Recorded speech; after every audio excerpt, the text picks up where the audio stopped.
Now, my dear students, chapter the ransom of the red chief की explanation और reading के बाद अब हम इस चैप्टर का वर्बुक का काम डिस्कस करेंगे. So I request to all of you to take out your workbooks and open page number 11. Comes our page number 11 and the topic name is the ransom of the red chief. Exercise A, subject and predicate. आइए जानते हैं subject और predicate क्या होते हैं. Read these sentences. Number 1, the passengers shouted at the driver. Number 2, they were traveling to Rawalpindi. Number 3, off the road it went. Number 4, drive up and down the road. In each of these sentences there are two parts. कह रहे हैं कि इन तमाम sentences में हर एक के दो हिस्से हैं. A subject, पहला हिस्सा कहलाता है सब्जेक्ट और दूसरा हिस्सा एंड अ प्रेडिकेट, प्रेडिकेट कहलाता है. The subjects by themselves do not make sense nor do the predicates. यहाँ एक बहुत ख़ास बात लिखी गई है कि सब्जेक्ट अगर अकेला लिखा होगा तो कोई सेंस नहीं बनाएगा, जुमले के कोई मायने नहीं होंगे, ना ही जुमला कंप्लीट होगा. और यही बात प्रेडिकेट के लिए है कि जब तक प्रेडिकेट के साथ सब्जेक्ट नहीं होगा ना वो कोई सेंस देगा और ना ही उसका कोई मीनिंग होंगे. आइए यहाँ कुछ एग्जांपल्स दी गई हैं. सब्जेक्ट, ऊपर जो सेंटेंसेस हैं उसमें से दो सेंटेंसेस यहाँ लिए गए हैं. पहला है द पैसेंजर्स, ये सब्जेक्ट है पहले जुमले का और ये हिस्सा जो वर्ब से शुरू हो रहा है shouted at the driver predicate है. इसी तरह सब्जेक्ट है दे दूसरे सेंटेंस में और were travelling to Rawalpindi is the predicate. अब आते हैं हम नीचे और देखते हैं यहाँ क्या लिखा है. Can you see which is the subject of sentence 3. करें कि आप देख सकते हैं, क्या आपको पता है या जान सकते हैं कि सेंटेंस 3 में सब्जेक्ट क्या है. Okay, in the first two sentences the subject is at the beginning of the sentence.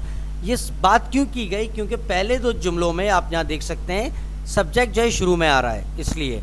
But in sentence 3 it is tucked away in the middle. और लेकिन सेंटेंस 3 में सब्जेक्ट जो है ये थोड़ा सा ट्रिकी है, मुश्किल है. सब्जेक्ट कहाँ आ गया, दरमियान में आ गया. तो आइए देखते हैं कैसे. सब्जेक्ट इस पूरे जुमले में of the road it went, subject it है और बाकी जो जुमला है वो प्रेडिकेट है वेंट ऑफ द रोड. इसी तरह सेंटेंस नंबर 4 को डिस्कस करते हैं. In sentence 4 there does not seem to be any subject but there is the subject in this sentence is understood. क्या कह रहे हैं यहाँ तक, सेंटेंस 4 में हमें क्या पता चलता है कि हम ये देखते हैं कि हमें सब्जेक्ट दिखाई नहीं देता, पता ही नहीं चल रहा. So there is no need. लेकिन बात क्या है कि यहाँ पे सब्जेक्ट की ज़रूरत नहीं है टू एक्चुअली राइट इट, कि उसे लिखा जाए. इफ़, क्योंकि ये जुमला ही इस नौइयत का है. If we ask who is performing the action of the verb, अगर हम ये देखें कि अगर हम ये पूछें कि एक्शन किसके ज़रिए से हो रहा है, ड्राइव, ठीक है, the answer will be you. तो डेफिनेटली इसमें अंडरस्टूड बात है, एक समझी समझाई कि वो जो ये एक्शन यहाँ पे परफॉर्म हो रहा है drive up and down the road, तो यकीनन वो आप ही हैं, तो अंडरस्टूड होता है. ओके गाइस, यहाँ सब्जेक्ट है जो कि लिखा हुआ नहीं, विजिबल नहीं है, इनविजिबल है. अंडरस्टूड है, समझी समझाई बात है कि ये आप ही हैं जो जिसके बारे में कहा जा रहा है drive up and down the road. Okay, subject जो कि गायब है यू हैं, predicate drive up and down the road. Okay guys, I hope so कि आप सब्जेक्ट एंड प्रेडिकेट की एक्सरसाइज को जो कुछ मैंने आपको एक्सप्लेन किया है अच्छी तरह समझ गए होंगे. Now we are at page number 12. Here we can see question number 1.